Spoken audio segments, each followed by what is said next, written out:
So, hello and welcome to a very special episode of the Economics Design Podcast. My name is Enzo. I'll be your host for today. And this episode is really special because this is probably the first face-to-face episode or face-to-face podcast for the channel. And we're here in Manila today for the YGG Web3 Gaming Summit. And with us is CEO of Mirai Labs, Corey Wilton.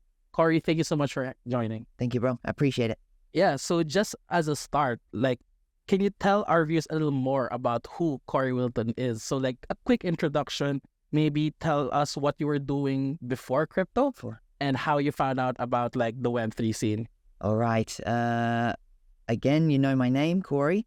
I'm from Australia. I live half Australia, half Vietnam. That's where our studio is. And I guess maybe 10% Philippines. Before Web3... So I got into Web3 in about 2017 with the ICO hype, just like a typical guy who sees Ripple and thinks it's going to go to the moon. Didn't, unfortunately. But anyway, actually I sold the day before it had its first initial pump. So should have been a red flag from there that I wasn't made for this, but that's all right.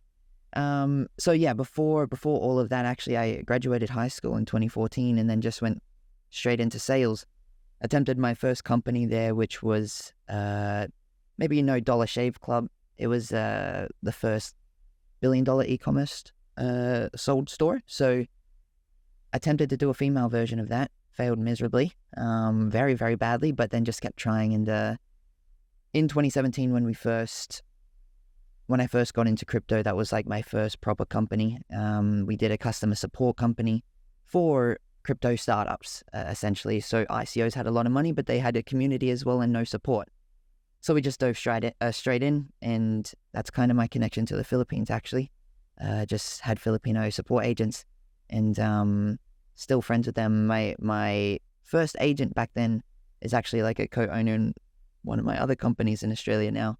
So deep roots in the Philippines since 2017, and from there, that one through the bull run of 2017, 2018 went really well. And then I met a friend in Australia, and we started Australia's largest toy gun store.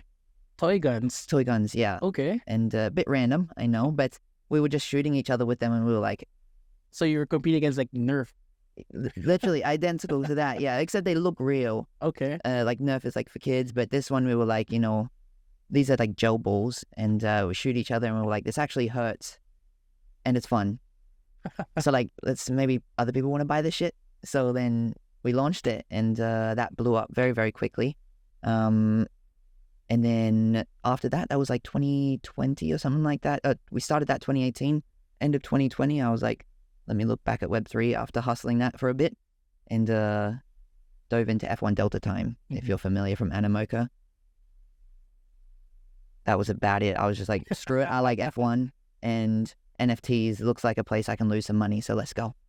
And basically, when you delved into that, how did you transition from going into that NFT collection into being part of Mirai Labs and eventually becoming CEO of the company? Yeah, great question. I think it's a bit random. I just liked F1 Delta Time, but when they started, they didn't have any tutorials or anything like that. It was super fresh. So I wanted some friends to play, and I was all right, I don't want to explain this shit to you, so I'm gonna make a video. Just uploaded it to YouTube. I got 50,000 views. One of the viewers was my co-founder, and he was okay, you want to build a game? And I was why would I want to build a game? I've never built a game. You were hesitant at first. Definitely. I was firstly, who are you? Why do I want to build a game with you? And then it kept talking to him, and I was all right, I like you. You're chill. Let's go for it. And then just had the opportunity. That was my CTO. Just had the opportunity to look at the market, be a user, and try to fix some things that we thought could be done better. And then from there, that was January, March, April-ish 2021, just bootstrapped our first initial alpha 2D of Pegasus. And that's what we raised with in October 2021. We showed people the concept, the on-chain rental system. I'm sure we'll talk about that later, but then we shipped it, and the rest is history. Okay, great. And yeah, I'm very much familiar with Pegaxi as one of the first, if not the first, blockchain game for Mirai. Am I correct? Correct. Right? But then for those who are not really familiar with the game, can you tell our viewers more about Mirai Labs, about Pegaxi, and of course a little bit about Petopia as well? So Axie was in their peak, and we were like, okay, there's clearly something happening here. And when we dove in, it was pretty heavy friction, to be honest with you. So we were like, maybe there's some way that we could solve this, and quite simply solved it. And that's kind of where the traction came from. Like, the game was barely a game, let's be honest there, when we shipped it, because we launched it so early, but we thought we had a solution of some form to what Axie was experiencing, which was like a issue with scale, I guess you could say. You mentioned friction a bit, so like I just want to double down on that. And what kind of friction did you see, and like what was the solution Mirai Labs had for like that particular pain point, I would say? Sure. I think for people who aren't familiar, in 2021, it was more like an accidental discovery, the scholarship. Someone found a loophole where if you didn't give them access to the wallet, but you gave in the login credentials in Axie, they could play, and then you could give them a percentage of the earnings.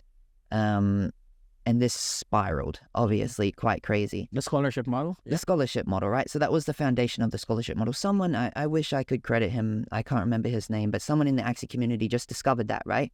And it was amazing. So everybody dove in. But when you have 1,000 teams, that means you have 1,000 wallets, and you need to do 1,000 manual payouts. And people's solution was give someone your private keys, and they will build a bot that will automatically pay out based on a percentage. But you needed to give out your private keys to the seed to your wallet. It's really risky. Basically the opposite of what we tell people to do. Yeah. So we were like, all right, for one, people don't want to do that, let alone give away their seed. They just don't want to pay out 1,000 people manually. So there's a problem with scale here. And this isn't a new problem. It's something that can be solved in the real world as well. Why don't we just build an escrow system where everything is on-chain and done for you? And that's what we did, bro. We honestly were just like, all right, we can facilitate a system where it's just a singular wallet. They can rent it out on-chain, and it goes into a contract where there's an agreed percentage share, and the payouts are automatic. So people's goals, like the managers, just acquire as many horses as possible and find people to rent it to, let them play. Everything else is handled by us, and it was pretty obvious that was a solution that people wanted. Yeah, actually, that's quite interesting, because like I remember talking to you about this earlier. Is that in economics design we have this framework called market design, and one of the core principles there, or one of the characteristics there, is that we look at how can we facilitate better transactions, or basic market congestion, right? Market congestion is basically trying to facilitate better transactions through like advancements in technology, or more basic giving more access to the users so that they could basically transact easier with each other. And because if they could transact easier, there's more earnings for the company or for the blockchain protocol, right? And that system, like that pain point, basically facilitates better transactions, mainly because, again, you're giving it it's under a smart contract, if I'm not mistaken, right? So everything's done as fast as it can be, as opposed to like, okay, I should do it manually, and that would take, okay, probably if I'm too busy with work and stuff like that, my scholars might not get not going to get time. Yeah. Right? So yeah, that's what we were looking at just from the outside, to be honest. There was a clear friction point, and no one had shipped a solution. And we were quite surprised that the Axie team hadn't. To this day, I'm not so sure why. Maybe they just didn't want to facilitate that environment. Obviously, they didn't mean to make the scholarship model in the first place. So maybe that was just their thesis, like not let it play out quickly, let it play out slowly, or it was a nice friction point to have, and maybe they made the right decision looking back. Yeah, for sure. Okay, then before we talk about one of the newer games of Mirai Labs, I just want to focus, since Pegaxi launched in 2021, basically the gaming economies at that time. I want to put particular highlight on what it was like, especially for those who weren't around at that time, right? So I just wanted to ask you, can you describe what game economies look like in 2021 when blockchain games actually started getting like noticed by the world? I think from the outside in, because I was a user as well, what it looked like, it was a bunch of ignorance in the sense that we didn't consider how vital demand is, or we didn't have the scale weighed in the right direction. We felt as if that people would just, the same people would continue to put more money in, and that the economic loop was self-fulfilling. However, obviously there is people out there who were definitely new and were calling us dumb, but at the time I think it was just inability to recognize, because in reality it was working, and it was going up and it was making money and people were making money. So I guess it was like smoke and mirrors in some sense, that it was a false prophecy. We thought that this worked and we should build infrastructure around a thesis that does work. But a lot of the large companies didn't question whether the thesis itself was correct. So yeah, I guess from the outside, it looked as if you play and you make money, and it was a simple equation. No one considered where that money came from. And when it comes in billions, it's hard to track. It's hard to figure out. Yeah, like, is this enough to sustain it? However, it leaves faster than it comes, for sure. And like, I just also want to highlight one particular economic shock during that time. It was like in the middle of the pandemic, right? So everyone's just at their homes. They couldn't go out. So what could people do? They could play games, right? The perfect storm. Yeah, you mentioned perfect storm. Yeah. And basically, I also wanted to ask, based on your experience building Mirai Labs, and particularly at that time, Axie, like, what are some positive takeaways that we could learn from these economies? And also, like, what were the mistakes made which we could hopefully avoid when we build out future ecosystems? Yeah, I think there's some, I'm not so sure there is many like what to do lessons. There's definitely a lot of what not to do lessons, but that's usually how an industry starts anyway. So with the good side of things, I think it was pretty clear that there was demand for some type of monetary game that involved speculation, and people wanted the ability to speculate. And there was different roles within whatever that system was. So sure, the first version was purely based on speculation, like you want to buy a good Axie team or a good Pega, and you're hoping that it can perform well enough to get a good return, right? And it was like slow speculation. I think it was more so that it just proved the point that speculation within a game could work. However, you don't want to push too far into gambling. So that's kind of the gray area, right? And I think that's why a lot of the bigger studios are still sitting on the sideline. Alternatively, on what not to do, I think it was more so like lessons that had already been learnt by big studios, because they didn't move into this space. It was rookie studios like us. Basically, every studio in the space was a rookie, right? So a lot of the mistakes that happened would come down to like treasury management. Like they just spent money crazy on the most stupid shit that you could imagine. Expanding too quickly, not being able to ship the game. It's just shit that shouldn't happen in a mature industry. But in hindsight, it's easy to see that. But when you're in the thick of it, unfortunately, it is not clear at all. Yeah, so thank you so much for that, Corey. And basically, that gives us an overview of like what 2021 looks like. Let's try and move into the future, or like move into more of the present. And like, what do you see in terms of blockchain gaming economies that are probably improvements from what we had in 2021? Of course, in 2021, that was when the industry first started. Of course, there's a lot of questions, but then at least we had something to work on, right? So we had a model. It's more of building on that model to find something sustainable, to find something that could work in the long run. And like, I wanted to ask you, as one of the founders and builders, what are these points that we've improved on since that crazy year of 2021? Yeah, I think obviously, if we look back, we know what not to do, right? So we're not going to repeat the same mistakes. I'm sure some people who come to the industry now that didn't experience that are going to do the same mistakes. Absolutely. I think as a company, we know the trigger points to get people to move and get the community excited. But the reality is, if we take anything from 2021, it's probably a bad decision. And what I mean is that if you use any of the systems from 2021, you're probably doing it wrong.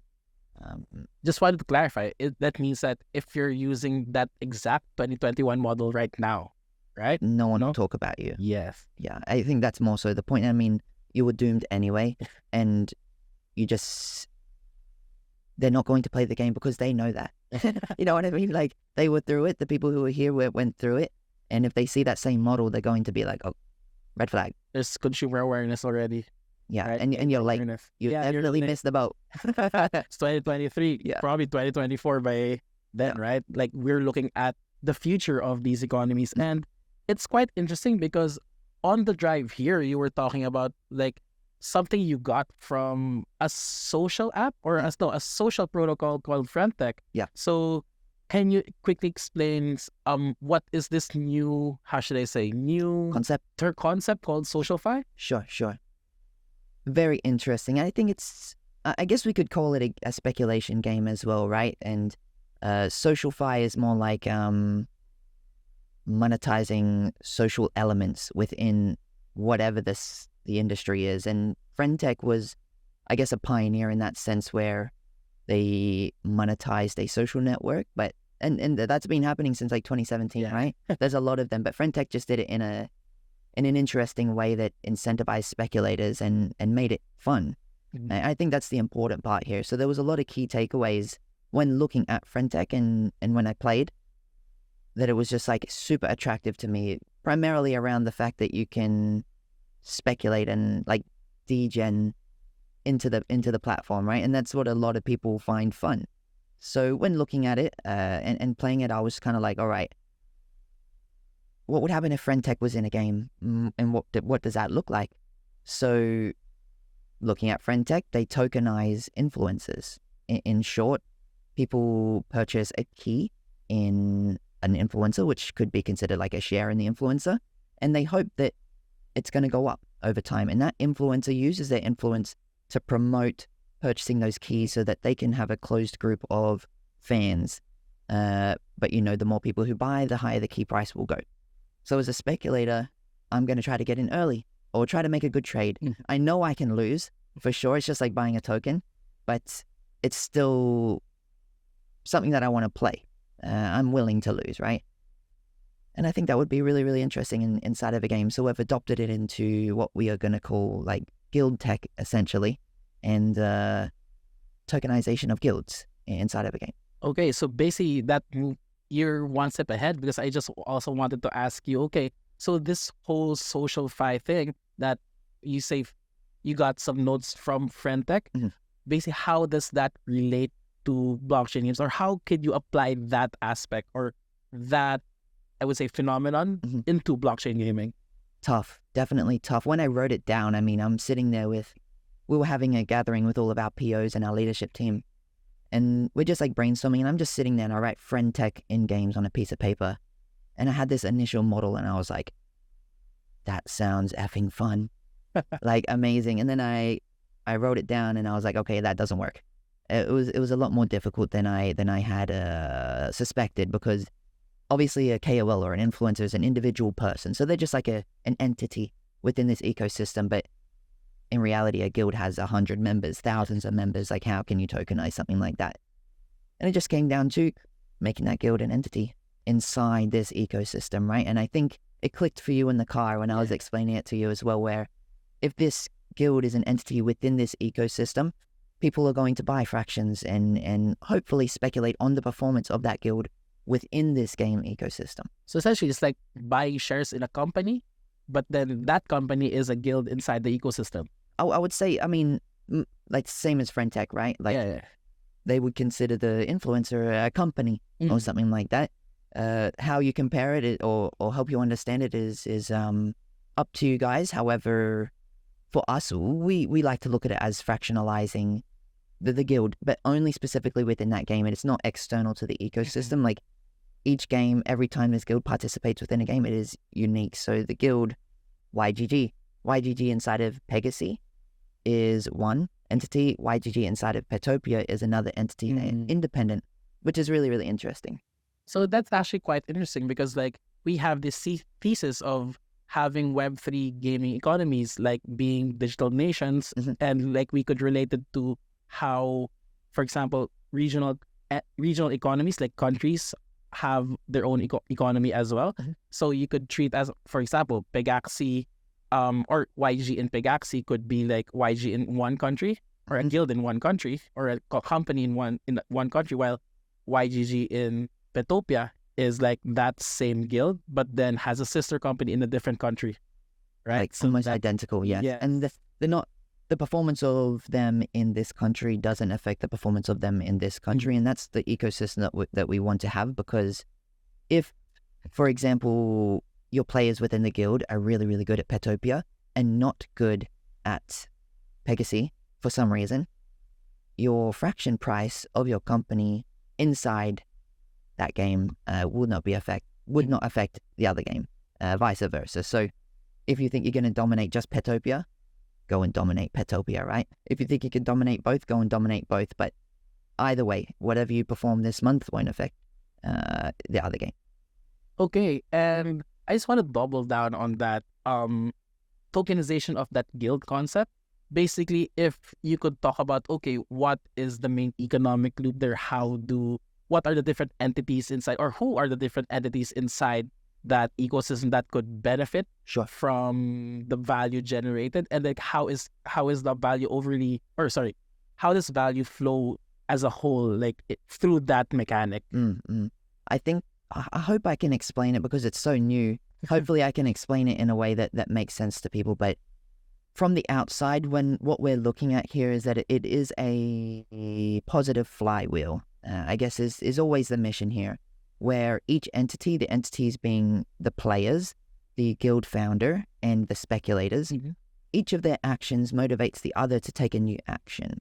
So in this scenario, I think a good example is, let's use YGG again. Everyone knows YGG. And let's say in this game, they join Petopia and people are like, beautiful, I want to be a part of YGG. I want to, I guess, support YGG, and I think they're going to do well in Petopia. They're going to come along and buy the fractions of YGG, and because they want to, but also the fact that they're speculators, they want to be in early. The fraction price is going to go up over time if more people purchase it. It's based on a bonding curve almost identical to what you experience at Frentech.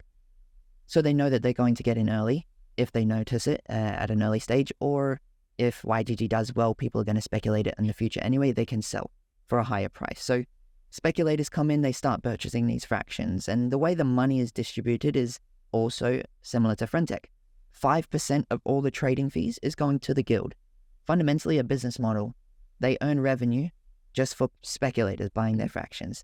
5% goes to Mirai, us who created the game, and then 90% goes to a trading liquidity pool. So these fractions, this is why I make it a little bit complex for some people who are not familiar with it, but these fractions can be traded instantly via liquidity pool, not peer-to-peer. Similar experience to what people have on a decentralized exchange. You buy a token and you swapped it for Ethereum, instant, you don't even worry about it. Exact same system for these fractions. So that explains the fraction side, and as you could see, the guild is generating revenue because people are trading their fractions. And at the same time, this guild is competing within our game ecosystem on big leaderboards. So what we do, because we earn 5% off of every transaction in the game, we put 10% of our entire revenue up into the global leaderboard that the guilds are competing for. So let's say in a month, we make $1 million. And for context, Pegasus made almost $500,000 in a day. So $1 million in a month is decent for a studio our size, is enough. $100,000 is going to the global leaderboard just for that month that all the guilds are competing for. And let's say YGG comes first and we give 3% to YGG. They get $30,000 for the guild just for winning the leaderboard. And let's say they generated $10,000 in fees, $20,000 in fees for easier math, from people buying their fractions that month. So $50,000 in that month. The three entities, so you have the guild founder, the players, and of course the speculators. They get a percentage split based on what the guild manager, the guild founder, dictates. So he might be like 20% of that $50,000 is going to go to the fraction holders. 20% is going to go to me, the guild founder, and then 60% is going to be distributed between the players. Now, if 50,000, 20% is 10,000, it's going to go 10,000 is evenly distributed between the fraction holders. Incentive for fraction holders to come and buy, right? Yep. The fraction price may go up. Alternatively, another 10,000 goes to I founded the guild, so I'm going to get $10,000. I go and blow it on shitcoins, do whatever I want. And then the remaining $30,000 gets distributed between your players, which there's a maximum of 50 in a guild inside the game, but it's not evenly distributed. It's based on performance. So for example, let's say one player does 80% of the work inside of your guild. They would get 80% of that $30,000, which is a shit ton of money, to be clear. And I'm just saying this as an example, but in reality, that guild member has likely joined for about $1 to stop bots. That's what we set it at. And they just earned over $10,000 easily. That's play to earn on a ridiculous level. So the way we look at this is that players are incentivized to be extremely good within this ecosystem. They want to earn money and their investment is very, very small. They just need to be good at the game, so it's skill-based for them. The guild founders obviously want to dominate the game. They also want to try to become famous to get people to speculate on their guild. And then fundamentally, the speculators, the degens, they're hoping that the fraction price will go up, right? So that's kind of where the economic loop here does sit. Yeah, so it's nice because like you outlined some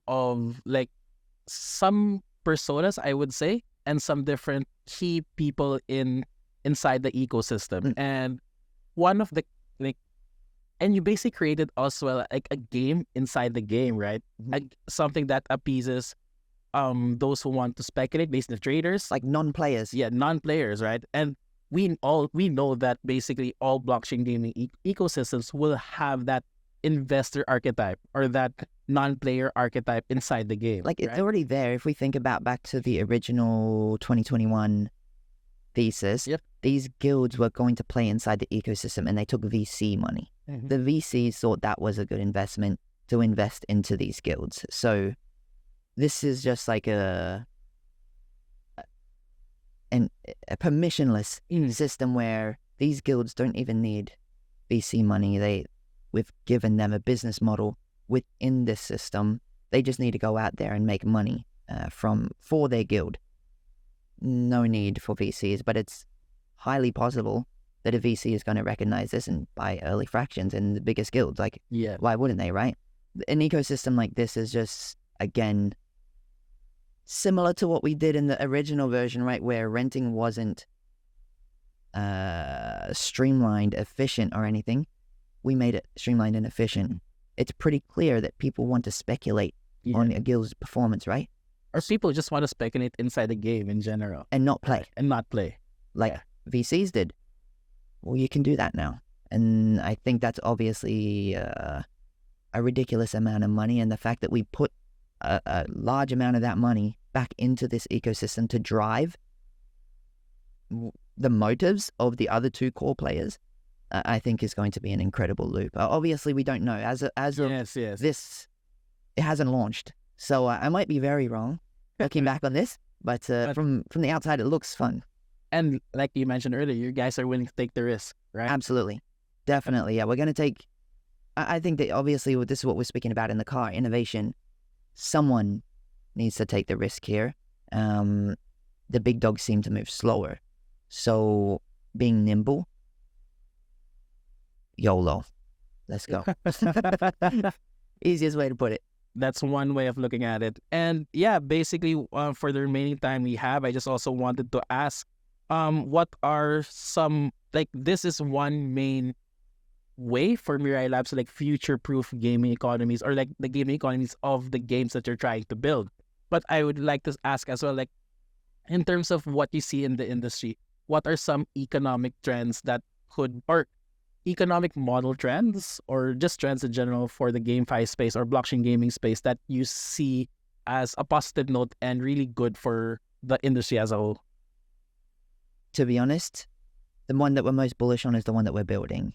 So I would be a little bit biased there. And that's actually where the idea came from, because I needed to ask that exact question maybe 6 months ago. I think people had ruled out Web3 gaming coming back in because they couldn't see a vision of Like what next? like Yeah. it was basically not happening, right?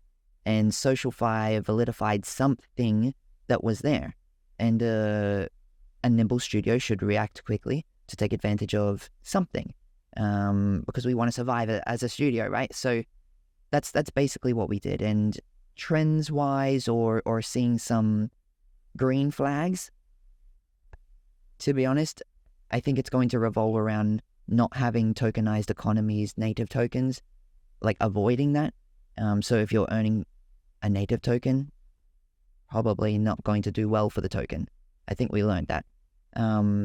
Looking at something like, at least at this time, Blur has just launched their L2. That's essentially gamifying the entire launch system as well. I think what you're going to see is that games are going to utilize different strategies for Web3. If our system works, expect it to be cloned 100 times. And at the same time, they're going to adopt launches similar to what Blur had done. I just do not see it being integrated back into the game economy like it was in the original version, because I don't think any studio has enough money to control an economy that is they don't, like, other people own the tokens and the price. We don't dictate it. How can you control that economy? And inside of a game, we need 100% control of the economy. I just don't see it happening in that route. So the way we interact with Web3, the future will be different. I'm almost certain of it. I might be wrong, but I'm pretty sure. Like 99.9. Yeah, I wouldn't bet that much on it, but I'll leave 0.01%.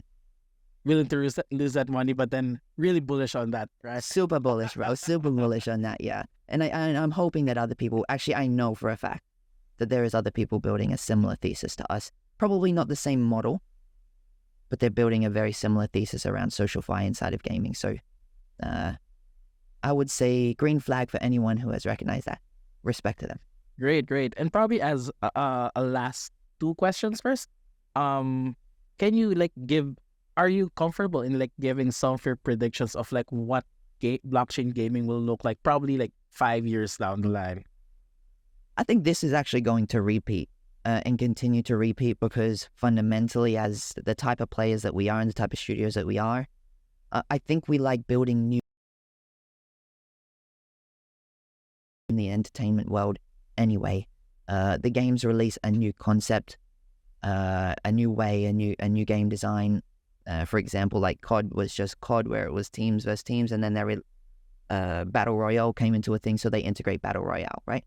So I think it's going to be similar to us. We had Play to Earn V1, and now you're going to have Guild Tech, which is Play to Earn V2, and then that may not work completely forever. The original Call of Duty just isn't popular anymore, right? So I'm pretty sure it's just going to go in cycles like this, bro, and either it's going to be a 2-yearly thing, so 2 years this works, 2 years this works, 2 years this works, but I think it's just taking there's going to be studios who catch the trend every single time because they build the trends. There's just going to be studios who jump on whenever they see the trend taking off. So I honestly couldn't tell you what the future's going to hold, but I mean, being biased and betting our entire company on it, I would hope that the next one is this one.